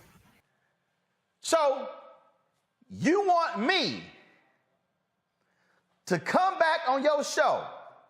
Now, Dan, it's real simple. The only way I'm coming back on your show is if you are going to apologize on your show. You're going to have to let me know ahead of time that you're going to apologize for what you did. Pull that bullshit statement back up. He actually says, y'all, those words were quoted accurately and still seem unambiguous and much broader than about a single story. Y'all, that's a flat out lie. In no world, Kelly, Michael, and Matt, can somebody remotely suggest that I was speaking broadly. First of all, y'all have done this show numerous times. Have y'all ever heard me say, fire all cops? We don't need no cops in America. Fire everybody. Who in the heck? First of all, the most ardent, hardcore, defund the police folk would never say some stupid shit like that. Right. Dan Abrams, he's trying to get clicks and he's trying to get ratings. I didn't even know he had a show on News Nation. You know, I know him from ABC, being the chief legal analyst from ABC. I didn't even know he had a show on News Nation. I watched. First of all, a lot of folks ain't never heard of News Nation. Right. Exactly. So I watched the video you posted on your Instagram page last night when I got finished doing the African History Network show, and then I watched the entire 9-minute segment on your YouTube channel. And the other thing is really important here, Roland. If you look at one of the chyrons during that segment, it says anti-police crowd not happy over calls to fund the police. Okay, this is right underneath you speaking. All right, you're not anti-police. Nope. See, what they do is they create this narrative to draw in viewers, to make this go viral, to try to increase their ratings. Now you do know who was one of the people who was hired as a consultant with News Nation when they first started. Was it you? Bill Shine, the former number 2 at Fox News. But go right. Yeah, Bill Shine. Yeah. But see, that's what they do at Fox News. They do stuff like that at Fox News to throw red meat to their base. It's very disingenuous. So with Dan Abrams, somebody as intelligent as he is, he should know, number one, if he just saw if an intern handed him a sheet of paper with a standalone tweet from you that said all the police should be fired, he should know that there's something more to that. Okay, but no, he wanted to run with that story. But lastly, the other thing is, Roland, I would encourage people, this whole thing with Biden saying fund the police, things like that, I would really encourage people to read the op-ed article that Biden wrote for the USA Today, June 10th, 2020, when he was running for president. And it said, and the name of the article is, "We must urgently root out systemic racism from policing to housing to opportunity." And right in here, the second line says, he said, "Federal dollars should not go to departments that violate people's rights or turn to violence as a first resort, but I don't support defunding the police." And then he goes through and breaks this down. He said this during the campaign. He goes through and breaks all this down. But then when you look at when the George Floyd Justice and Policing Act, when the talks fell apart in September 2021, September 28th, 2021, the article from theweek.com, you talked about it on your show, I talked about it on my show, largest U.S. police group appears to counter Senator Tim Scott. Well, because they know he was lying. They know he was lying. And this is the game that they play. The game that they play, and again, they want to sit here and tag folks with labels. They want to sit here and pause right there. All right. So we were behind. We started the show late on Roland Martin Unfiltered and running behind schedule. This is the point I was getting to. This article here from theweek.com. We talked about this when this came out. After it was announced that the talks have broken down, September 28th, 2021. Everybody pay attention to this. Read all these articles that I'm giving you. Largest U.S. police group appears to counter Senator Tim Scott's argument that Democrats sought to defund police in reform negotiations. Okay? Senator Tim Scott, Republican of South Carolina, and Senator Cory Booker, Democrat, New Jersey, and Karen Bass, Democrat, California, fell apart. The talks fell apart primarily because Democrats sought to defund the police. This is what Tim Scott said, by making departments ineligible for funding if they fail to meet certain criteria. This is holding police departments accountable.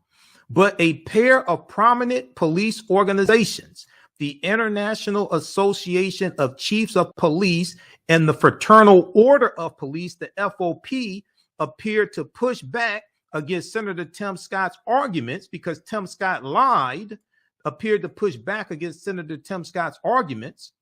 And on Tuesday, though the senator was not mentioned by name, they said in the joint statement, they said, despite some media reports, at no point did any legislative draft propose defunding the police. They're explaining that the George Floyd Justice and Policing Act does not defund the police. It actually specifically provided additional funding to assist law enforcement agencies in training, agency accreditation, and data collection initiatives. The George Floyd Justice and Policing Act did not defund the police. It actually funds the police, but it does it in a more responsible way, which is what Biden was talking about in the State of the Union address. Those watching on Facebook and YouTube, Facebook fan page, The African History Network, and our YouTube channel, Michael Imhotep, keep watching. We're going to keep going for a few more minutes to break this down. We'll talk about this some more on our Monday show, okay? Remember, right now it's correct wrong behavior. It's not over till we win. Wakanda forever. And we'll talk to you tomorrow. Peace. All right. Okay, let's keep going. This deals with fighting against police brutality, John Hill. Read these articles before you comment. I'm listening to what I can tell you haven't read this. You're repeating nonsense. Okay, now this is from the International Association of Police Chiefs and the Fraternal Order of Police. We talked about this here on this show when all this came out. So this is not new for people who actually watch this show daily and actually follow this information and actually read. We talked about this when this came out, September 28th, 2021. Once again, the name of this article, largest U.S. police group appears to counter Senator Tim Scott's argument that Democrats sought to defund police in reform negotiations because Senator Tim Scott lied. This is what happened. Senator Tim Scott lied, and the George Floyd Justice and Policing Act was adding more funding to police departments, but doing it responsibly. And then when you read these articles, it goes through and breaks down what it was doing. Despite some, so this joint statement is from the International Association of Chiefs of Police and the Fraternal Order Police. They appeared to push back on Senator Tim Scott's argument in a statement, though Senator Tim Scott was not mentioned by name. Despite some media reports, at no point did any legislative draft propose defunding the police. They're talking about regarding the George Floyd Justice and Policing Act. The problem is a lot of people running their mouths and commenting on social media, like some of the people commenting on the thread right now, haven't read what's in the George Floyd Justice and Policing Act, haven't read exactly what it does. They're getting information from memes. They have no clue what they're talking about. Quote, in fact, the legislation referring to the George Floyd Justice and Policing Act specifically provided additional funding to assist law enforcement agencies in training, agency accreditation, and data collection initiatives, end quote. The article from the Week goes on to say those provisions would have helped strengthen law enforcement, improve community policing, quote, without compromising management and officers' rights, authorities, and legal protections. The statement went on to say from the International Association of Chiefs of Police and the Fraternal Order of Police. They were in support of the George Floyd Justice and Policing Act. It added more funding to police departments, but it did it in a responsible way, and it would provide more accountability. The problem is a lot of people running their mouths don't read. This article came out September 28th, 2021.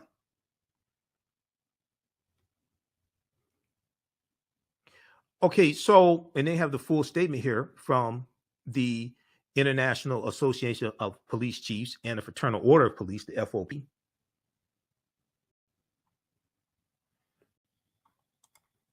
Takes you to the Twitter page. It takes you, you can read the full statement there.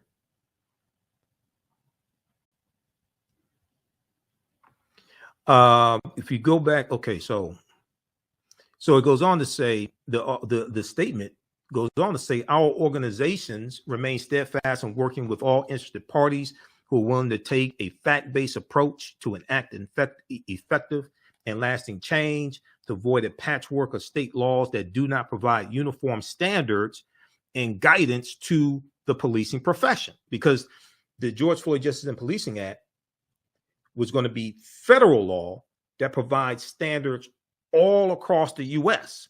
The majority of control over policing is not at the federal level, it's at the state level because of the 10th Amendment to the U.S. Constitution and states' rights. This is why people need to read the U.S. Constitution also. Okay, so read the rest of this article here. That's the most important part there. This is from September 28th, 2021. Now, none of the woke activists complaining talked about this because I saw statements from them, things like none of them talked about this. Okay, so we have this one, and then just a second here. I got to find. All right, let's close that out. So if we look at the article from thehill.com, we talked about this article September 28th, 2021. We talked about this article also when it came out as well. This piece from thehill.com, and I gotta see where did they set this in a new hold on, they put this in a new tab. This one here from thehill.com is called Police Organizations Say Failed Reform Proposal Would Have Strengthened Departments, Not Defunded Them. They're talking about the George Floyd Justice and Policing Act.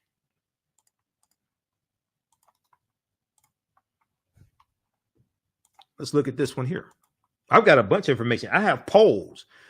we may talk about this some more Monday. I have poll after poll after poll that shows the majority of African Americans don't want to defund the police. They want safe police, and they want rogue officers, those that unjustly kill African Americans, things like this.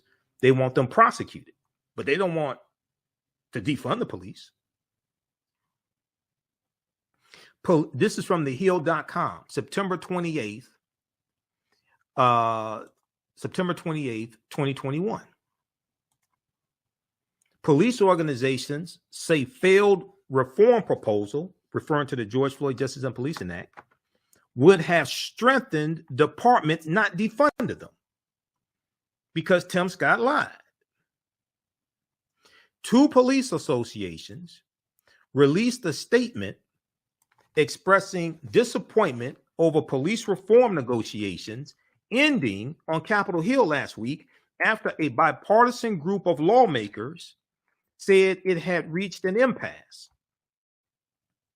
The International Association of Chiefs of Police and the Fraternal Order of Police, the FOP, are disappointed that the Senate, the U.S. Senate negotiators, could not reach an agreement on police reform legislation.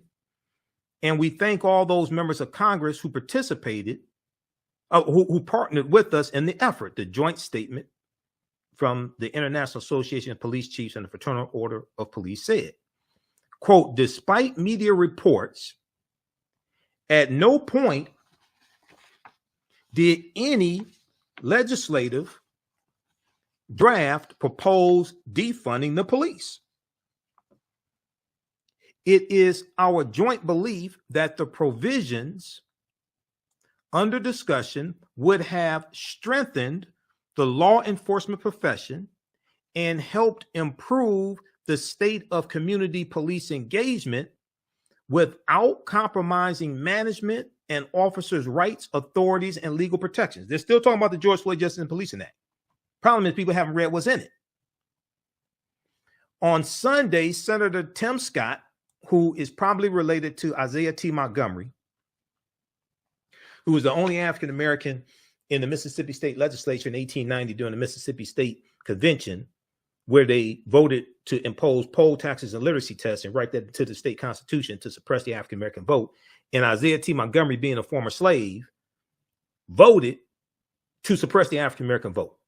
And he voted for the poll taxes and literacy tests. He was the founder of Bayou, Mississippi. He was a wealthy landowner, former slave.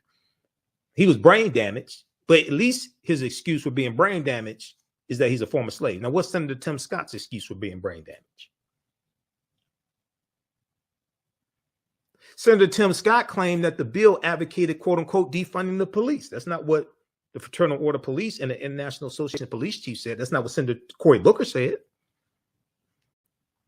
Senator Tim Scott went on Face the Nation and he said, quote, we said simply this: I'm not going to participate in reducing funding for the police after we saw major city after major city defund the police.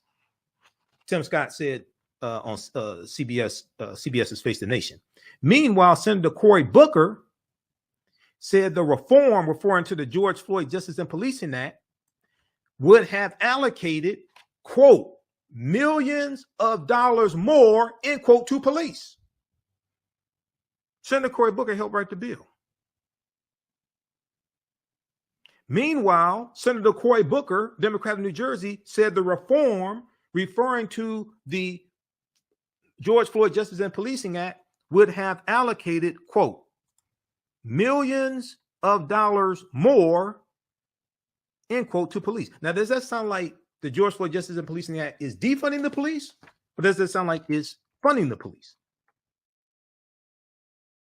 Well, that's what Biden said in his State of the Union address. And he talked about accountability, holding police officers accountable, all that stuff. Just like he did in his op-ed article, June 10th, 2020, for USA Today that people haven't read. And just like they explained here, when the talks broke down on the George Floyd Justice and Policing Act in September 2021. Quote, Cory Booker went on to say on CNN's State of the State Union, Cory Booker went on to say on CNN's State of the Union, quote, we want to help officers with mental health issues. We want to collect more data, so we should give more resources. That's what Biden was talking about in his State of the Union address. He just spent a few seconds talking about it, but that's what he was talking about. That's what the George Floyd Justice and Policing Act does. The House of Representatives has twice passed a sweeping bill named after George Floyd. And the bill bans chokeholds, carotid artery holds, and no-knock warrants at the federal level, overhauls qualified immunity, and creates a national police misconduct registry. But one of the most important things that the bill does is it lowers the federal standard that is required to federally criminally prosecute police officers. It lowers it from willful intent, which goes to state of mind, it lowers it down to negligence. Now, if you go to justice.judiciary.gov, judiciary.house.gov. Now, we talked about this here on this show before because we actually deal with real substance. We provide you with the evidence. Proper documentation ends all conversation. So if you've watched this show for any length of time, you remember me going through this in 2021, breaking this down. Fact sheet, George Floyd Justice and Policing Act of 2021, judiciary.house.gov was house.gov, official website of the House of Representatives. And we went through and broke this down. Let me flip over to this here.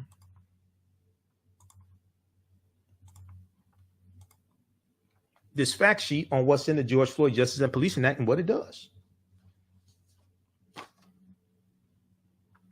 The George Floyd Justice and Policing Act is the first ever bold, comprehensive approach to hold police accountable. And it spends millions more. It gives millions more dollars to police department, but it deals with accountability. It does it in a responsible way. It doesn't defund the police. It funds the police. People don't read. It ends racial profiling. It changes the culture of law enforcement, empowers our communities, and builds trust between law enforcement and our communities by addressing systemic racism and bias to help save lives. The Justice and Policing Act would, 1, establish a national standard for the operation of police departments. 2, mandate data collection on police encounters. 3, it will reprogram existing funds to invest in transformative community-based policing programs. And 4, it would streamline federal law to prosecute excessive force and establish independent prosecutors for police investigations. And they're talking about criminal prosecution. So then they go through and break down the categories. It'll work to end racial and religious profiling, prohibits federal, state, local law enforcement from racial, religious, and discriminatory profiling, mandates training on racial, religious, and discriminatory profiling for all law enforcement, requires law enforcement to collect data on all investigatory activities, saves lives by banning chokeholds and no-knock warrants, limits military equipment on American streets and requires body cameras. Not just body cameras, you also have to pay for the storage devices to store the terabytes of information, which is very expensive. The George Floyd Justice and Policing Act did not defund the police, it funded the police. And people that know about it know this. This is what Senator Cory Booker said. He helped write the bill. requires federal uniform officers to wear body cameras, and requires state and local law enforcement to use existing federal funds to ensure the use of body cameras, requires marked federal police vehicles to have dashboard cameras, hold police accountable in court, It would make it easier to prosecute offending officers. Okay, let me blow